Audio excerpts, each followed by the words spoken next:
Ce qui est bon n'est pas forcément agréable.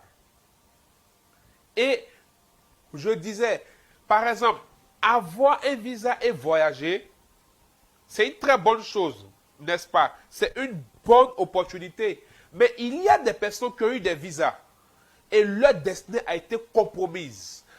Ça a été le chemin vers l'enfer, la descente aux enfers. Le mariage demeure un sacrement, une institution divine, et le mariage est quelque chose que tout le monde souhaite. C'est un jour de joie. Mais certains, en se mariant, ont marié la mort. Plutôt, certains, en se mariant, ont fait un pacte de destruction et de compromission de leur destinée. Or, c'est une bonne chose. Certains, en quittant certaines relations, certains, en quittant certains postes ou certaines entreprises, ont perdu des choses. Bien aimés frères et sœurs, il y a des décisions avec lesquelles on ne joue pas dans la vie. Parce que de ces décisions-là dépendent les couleurs de notre destinée. Beaucoup de destinées sont perdues, sont écoutées. Il y a des gens qui devaient refléter la gloire, qui devaient marcher dans la gloire. Mais on a vu, ils ne sont pas arrivés au bout.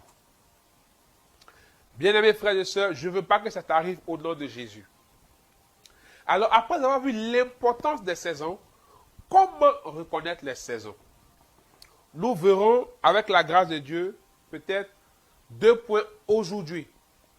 Mais avant, pourquoi reconnaître les saisons? Pourquoi reconnaître les saisons?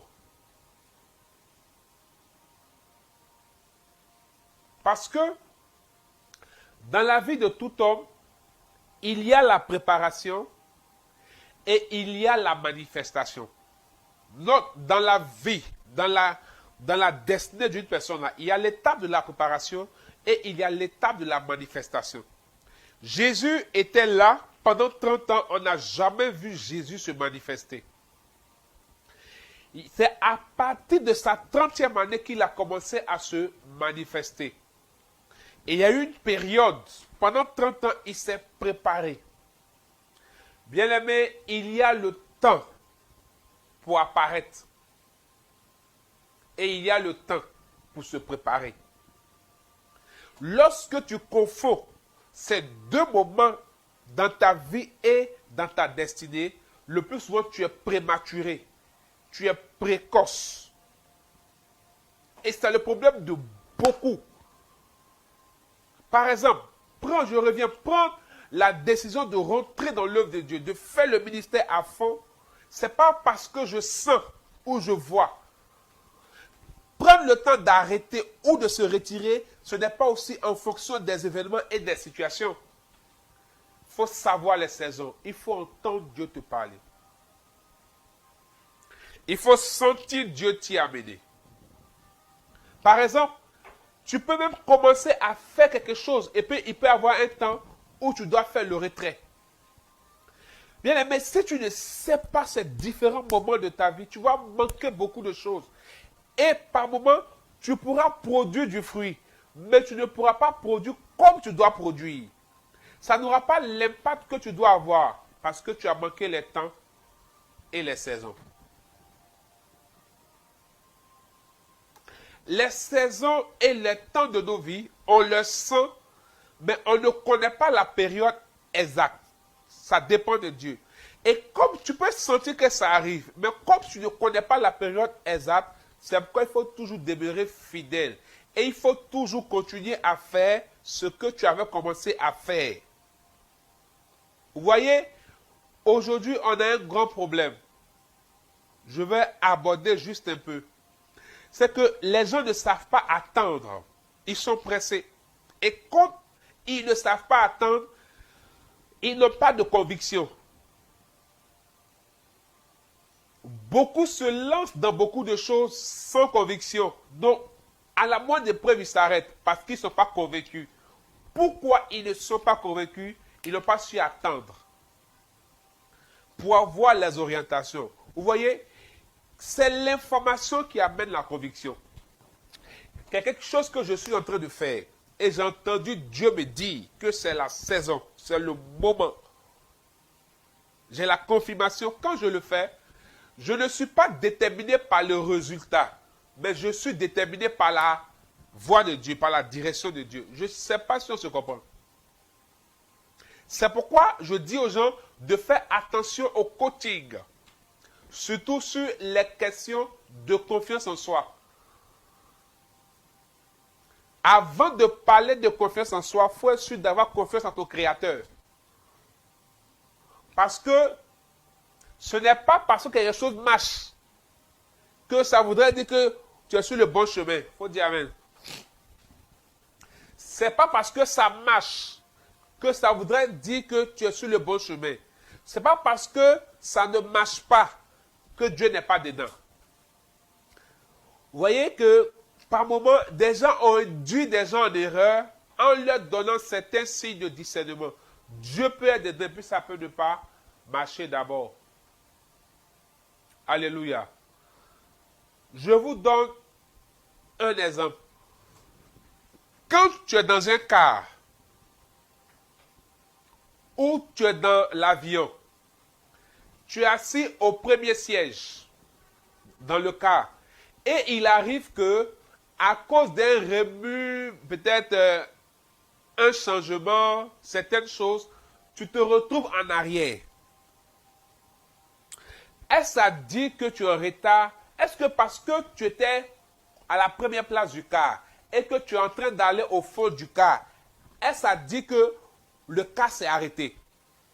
Est-ce que ça dit que tu es derrière par rapport à ceux qui sont devant? Je ne sais pas si l'exemple là, on comprend bien. Je suis dans le car s'en va. Mais il arrive que je t'ai assis devant, je suis en train d'aller derrière. Est-ce que ça dit que je suis en retard? Est-ce que ça dit que je suis derrière? Non, le car s'en va. Je suis dans le car. Mais seulement, il y a un changement de position. Je veux dire à quelqu'un, il y a des échecs qui sont des temps de pause pour aller plus loin. Ça ne veut pas dire que tu es en retard sur ton temps. Parce que tu es toujours dans le car. Celui qui est assis dans l'avion, qui est à la place numéro 1. Celui qui est assis dans l'avion, qui est à la place numéro 1. Et celui qui est assis dans l'avion, qui est à la place numéro 300. Les deux vont arriver dans le même aéroport. Il faut dire Amen. Ce n'est pas parce que tu es assis au fin fond de l'avion que tu es en retard sur celui qui est assis à la première place. Plus, que tu sois en business class, que tu sois en première classe, que tu sois en classe éco, vous tous, vous allez arriver dans le même aéroport. Bien vrai que étant dans l'avion, vous n'aurez pas le même traitement. Mais vous allez tous arriver au même aéroport, à la même destination, n'est-ce pas?